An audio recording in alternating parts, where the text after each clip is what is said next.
Danuta Hübner, you are the chair of the European Parliament's Constitutional Affairs Committee, AFCO. It seems to be a very interesting time for constitutional affairs. I know that there's been a large report placed out, I think on the 3rd of February. What kind of forward progress do you think you're making concerning constitutional affairs? I think, like all of us here in the Parliament, we are trying to make the life of European citizens better. We are trying to make Europe more attractive, not only to ordinary people, but also to investors. So we are contributing through AFCO, first of all, with the effort now to improve what is called European Citizens Initiative. That's the current thing we are working on, which is an initiative allowing citizens to come with a new job for the Commission, with something new to do by the Commission. We know it doesn't function well, we know we don't have much success in it, so we want to improve it.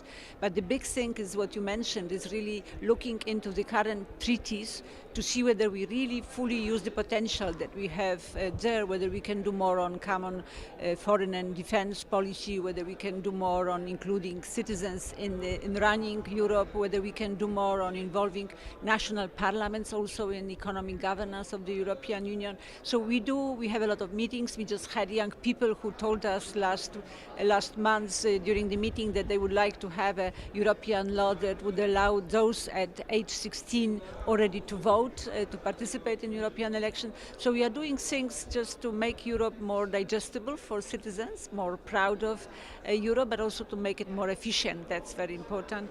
Lawmaking, we are going to work also on how to make the whole process of lawmaking, which is the most important thing in Europe, because we have to replace 28 national laws with European law. So we want, together with the Commission, with the Member States, to make it really more effective and to have a better law, but maybe not so many of the new legal acts.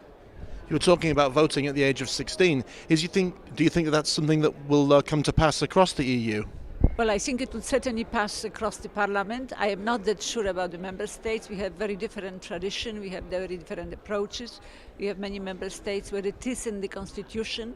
So I think that will probably take some time. Some things you can do tomorrow, some things need years. But what is also important is that we are also participating in all the debates on the changes to European economic governance, on how we handle especially Eurozone.